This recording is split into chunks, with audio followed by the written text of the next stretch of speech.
sidelines and have not stood up for children. We must start to develop an advocacy portion of our organization. It started out about a year ago when I met with Dr. Will Bleckman about the Pew Foundation for America's Economic Success. We started talking about this great foundation that right now is focusing on making sure of the dental needs of the most poorest in our communities, because there are many, many children that go to school that need dental work, and it's a real health risk, believe it or not, in our school system for kids that have deteriorating teeth. I want you to be an advocate because probably in your community, there may be, because of what's happening with the economy, there may be a playground that's going to be closed. Maybe it's a community pool where there's an Every Child a Swimmer program that is considered being cut from the budget. I want you to be the advocates in your community. I want you to go to those council meetings, those school board meetings, and let them know that it's unacceptable to cut these very important programs. School lunch programs are one of the first things that get cut year after year after year. In my community, in Lake Worth, Florida, all of our elementary schools, more than 80% of the children in Highland and North Grade and South Grade elementary schools are on free or reduced lunch. These are, a lot of them, we have a large immigrant population, came from Guatemala and from Haiti. And these children, the lunch that they receive and the breakfast they receive, a lot of times is the only nutritious meal that they will eat is when they go to school, is that breakfast or that lunch. And continually we're finding that school boards and local governments and the state continually cuts and tinkers with that program. When you hear that in your community, I hope that you'll be an advocate for the children of the world. We as Kiwanians must be the voice of children. That's the advocacy that I'm speaking about. So I want you to use that voice and stand up on behalf of children. I'm going to have the opportunity to do that on April the 19th. I'll be in Tallahassee meeting with the governor and the cabinet, and I'm going to let them know what our priorities are in Kiwanis.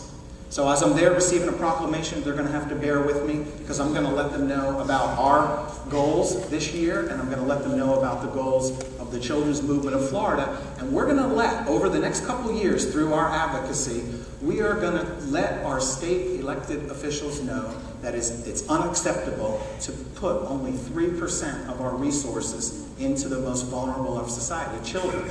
Don't you agree that we can take more from our billions of dollars and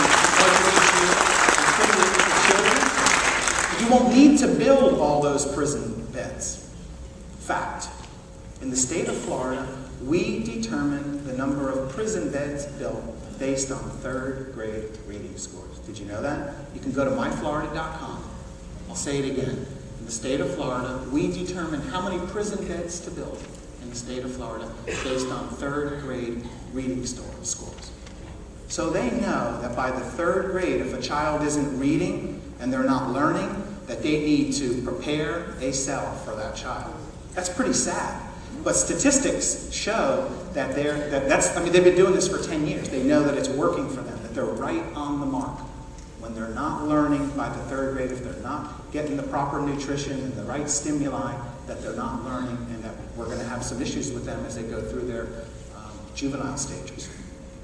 After advocacy, so be advocates for children, please. Encourage club excellence.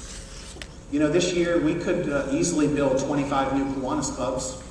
We're going to recruit 1,000 new Kiwanians this year. In the state of Florida, we do a great job bringing in new Kiwanians. But the problem is we're losing them. We have to close the back door. What can we do? We need to start improving the member experience. Don't you agree? Let me ask you this. Is your club guest ready? Before we go bringing in a bunch of new Kiwanians into our organization, we have to make sure that our club is guest ready. Do you have a meaningful program? Does your club president have an agenda? Do you stay on topic? Do you make it interesting and informative? Do you have fun?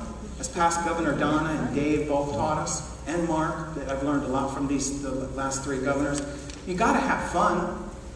Are your clubs fun and meaningful? Do you have a great program?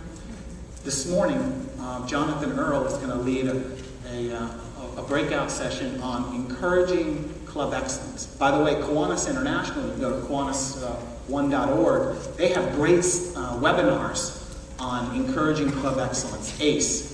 And I would hope all of you would use that as maybe a program at one of your club meetings over the next couple months, so that you could learn about things to do to improve the member experience, because that's what it's about. That's what it's about. Also this year, I'm asking you, if you're going to invite a new member to join Kiwanis, that you ask them to come first to a service project. Think about the experience they have when they first come to your club. Many of you have wonderful clubs that are run perfectly. This zone is probably not the example that I'm referring to. But if you were to invite that member to a service project first, before they come to your club meeting, you might find that they'll get hooked on service, they'll meet a lot of new friends. Then when they do come to their first experience at a club meeting, they already know a lot of the members, and it makes it a little more easier for them to transition into the group. Does your club have cliques that sit in the same seats every week, and then when a new member comes, they don't feel comfortable? Is your club, after that new member visits your club, do you have a meaningful orientation and a meaningful and a proper and honorable induction? Or are you just handing them a pen and welcoming them into Kiwanis and they sit down? Let's get back to doing some of the basics, because when you make it an honor, to be a part of Kiwanis, we find that those members stay with us a lot longer. And if that member misses 1 or 2 meetings and nobody calls them, they miss 3 meetings, they think to themselves, I guess they don't really care about me. Nobody called me. Do they really want me in Kiwanis? I would hope that your club would have a buddy system so that whoever sponsors that new member, or if they just come and visit you and join, that somebody will call them and say, hey Joe, we missed you today. We want you back next week. And if you can't find time to call them through a sunshine committee or a reception committee of some type, I hope that your club secretary would have pre-printed cards, and each week that secretary would send that card out. We missed you today. Hope to see you next week.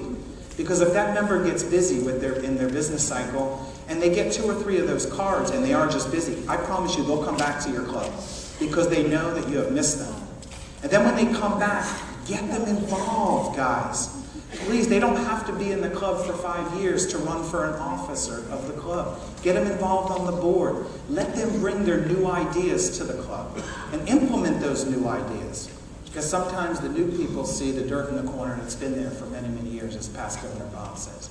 So get them involved and get them energized. So I encourage you today to attend the Encourage Club Excellence program that's here today. Because I honestly believe if we close the back door and we get our club's guests ready, then over the next couple years, as Eddie and Alan come through, and Melanie and Chuck, that we will be able to retain those members, because we will have taken this year and made it a correction year. One of the problems is Kiwanis International's Distinguished program really encourages you to bring new members in, right? It's all about how many new members you have on the end of the year. I'm proud to announce that Kiwanis was in Indianapolis, a couple of weeks ago, and they are now developing a 2-track system. Alan Penn is going to start it next year, and Sylvester Neal is now already making a modification this year. Because what's sad is you could build a burn hospital for kids. You can have programs for kids with cancer. You could do 1 million hours of service and collect $10,000 for Eliminate and not become distinguished because you didn't have an increase in members. Well, I think it's time that we focus on service, and that we recognize Kiwanians for their service, not for the members.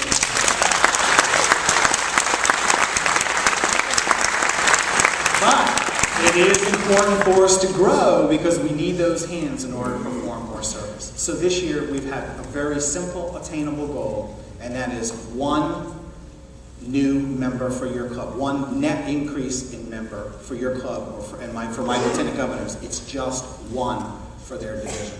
So look at your roles. I know you're going to want to be distinguished this year under this old program. So try to find that 1 member so that you can be recognized, 1 net new member, so that you can be recognized for your service as we start to develop a new program focusing on service. And lastly, provide counselors. during our training of our clock builders, our team of lieutenant governors, we talked about having each lieutenant governor in each division identify 3 past lieutenant governors that would be club counselors, that would work with your club, that would come in and deliver the ACE program to help you get your club guest ready. So if your club is struggling, or you need new ideas, or you're having any issues at all, I hope that you'll call on one of the greatest classes of lieutenant governors to help you and have them provide the club counselors to give you the support that you need. Are you willing and able to help us accomplish these great goals that we have set forth in Kiwanis?